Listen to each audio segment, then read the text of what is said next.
Mehrimoq Sulton. Bu haqda eshitgandirsan? Hukmdorimizning yagona qizi. Shu bois nihoyatda kalondimi? O'zi yoqimsiz. Oramizda qolsin, juda ham hurmatli qiz. Sulton xonimni nega yoqtirmaysiz? Tushuna olmadim to'g'risi. Axir u hal bor-ku.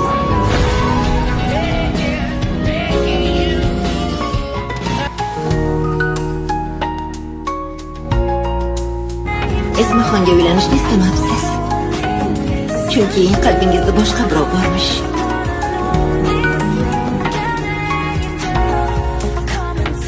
Menman Musha.